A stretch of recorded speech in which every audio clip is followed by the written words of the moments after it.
Nós avançamos muito sobre os descontos associativos, falta agora a parte dos créditos consignados e eu adicionaria ainda avançar sobre o núcleo político, sobre o filho do Lula, sobre o senador Everton Rocha, sobre os elos políticos e as indicações que nós tivemos já investigadas no âmbito dessa CPMI e que precisam chegar nos principais patrocinadores. Eu vou exercer meu direito de ficar em silêncio. Eu vou suspender a sessão por 15 minutos. Acabou de chegar aqui no Senado, já passou aqui pelo corredor e está numa salinha aqui ao lado, esperando ser chamada. E eu vou conversar agora com o deputado Kim Kataguiri, que foi o primeiro a chegar aqui hoje, está aqui desde cedo, né? Deputado, o que o senhor espera desse depoimento de hoje?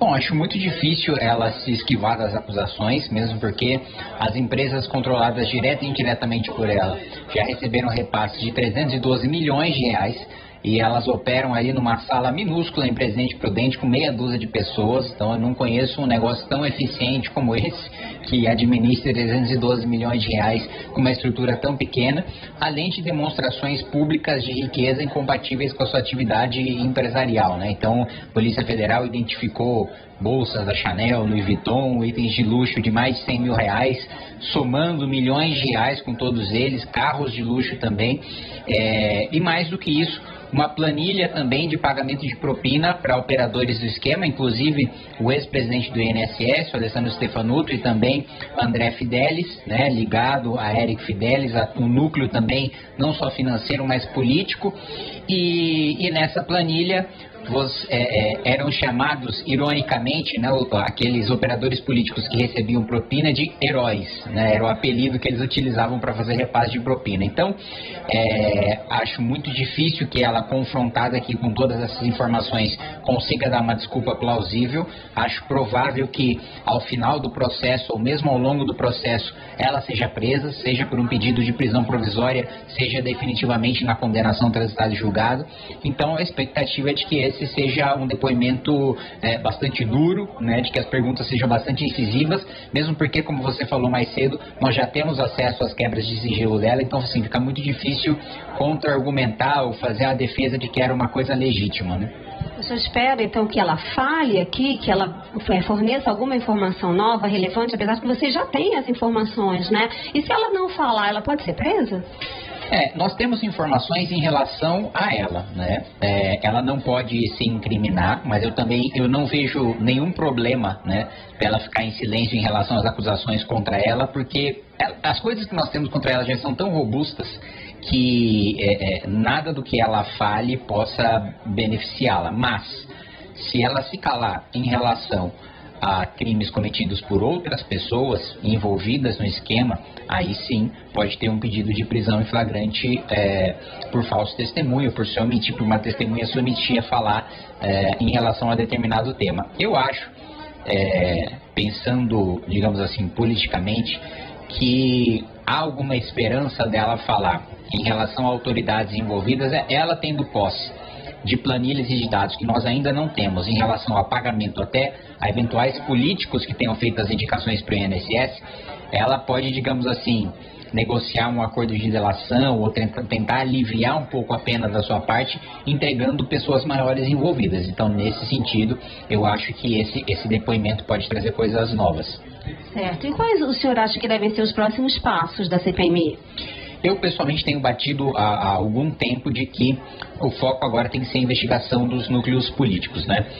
Nós tivemos aqui, infelizmente, rejeitadas as convocações do Paulo Bodens, nós tivemos recusado também a convocação do Gustavo Gaspar. Alfredo Gaspar é o relator. Ele sempre fala que não tem nada a ver com ele.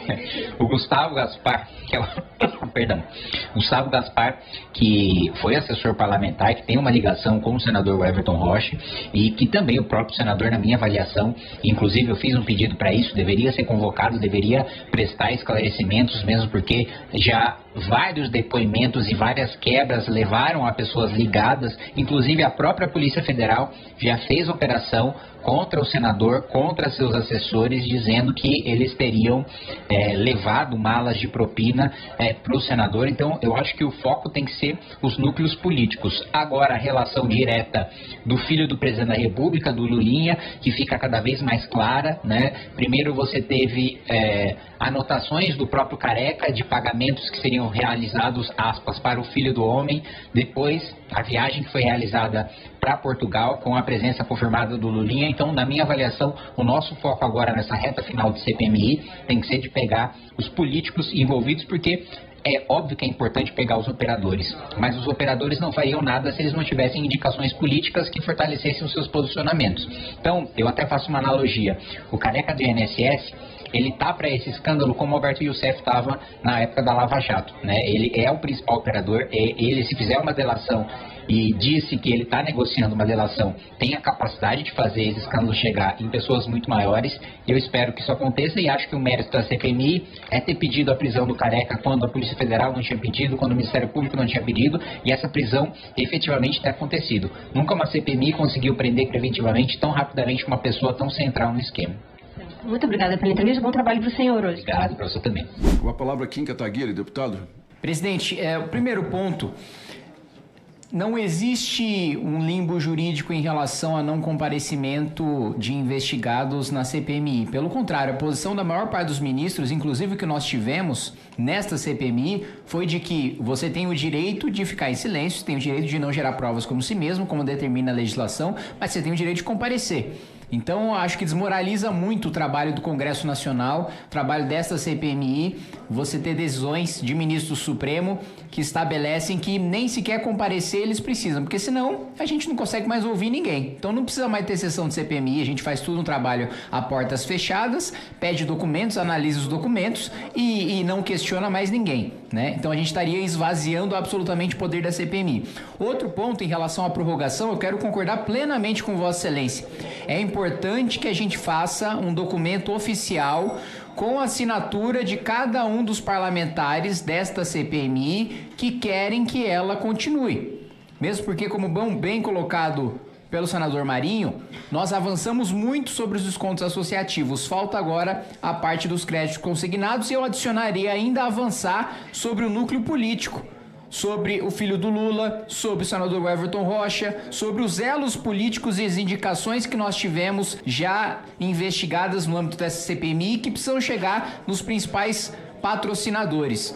Então, presidente, eu acho importante expor para a população brasileira o nome de cada um dos parlamentares no sentido do que Vossa Excelência colocou, que querem que a investigação continue, que querem esclarecer os fatos e aqueles que querem que a investigação acabe. Por quê? Eu adiciono 2 pontos. Primeiro, a população saber quem tem envolvimento, não tem envolvimento, ou quem quer defender quem tem envolvimento ou quem não quer defender. E um último posicionamento, mostrar para o presidente do Senado a quantidade de parlamentares, porque eu tenho certeza que a maioria vai assinar, que deseja que isso seja levado em frente e da ilegalidade da decisão dele, caso seja negativa. Obrigado. A senhora conheceu o Marcelino aonde? Conheci ele na igreja. A senhora sabe dizer em que ele trabalhava quando a senhora o conheceu? Ele trabalhava vendendo maquininha de cartões. A senhora se recorda quanto ele recebia na época que a senhora o conheceu? Não recordo. A senhora morava onde logo no início dessa relação com ele? Eu morava em Presidente Prudente. Não, desculpa, eu me expressei mal. O Marcelino morava onde? Em Presidente Prudente. Presidente Prudente. A senhora se recorda o imóvel que ele morava? Não, acho que ele morava com a mãe dele, se não me engano. Morava com a mãe dele. A senhora passou a viver com o senhor Marcelino a partir de qual ano? 2014. Vocês, quando passaram a conviver, eu falo de forma marital, foi a partir de 2014? Sim. Vocês moravam aonde? Eu morava em Santos, ele morava em Prudente. E por que cada um morava num canto diferente? Porque Deus quis assim. A senhora nunca estranhou o aumento patrimonial do seu esposo, não? Não, eu achei que ele fosse um empresário bem-sucedido. Pronto. Então vamos parar aí. Agora ela vai poder esclarecer. Seu esposo, um empresário bem-sucedido de que ramo que a senhora achou? De que ramo a senhora achou? Consultoria, administrativo, ele sempre foi vendedor. Pronto. Então, a senhora achou que seu esposo era um empresário bem-sucedido em consultoria. Seu esposo é formado em quê? Não tem formação. E ele ia prestar consultoria em quê? Da vida, né? Da vida. A senhora pensava que ele trabalhava com consultoria. Aí eu perguntei, formado? Não. Consultoria em quê? Consultoria da vida. Me dá um exemplo. Eu vou me ficar em silêncio. A senhora pode me dizer qual a sua relação com a Santos Consultoria? Eu vou exercer meu direito de ficar em silêncio. A senhora pode me dizer qual a sua relação com a Tour Hire Cars? Eu vou exercer meu direito de ficar em silêncio.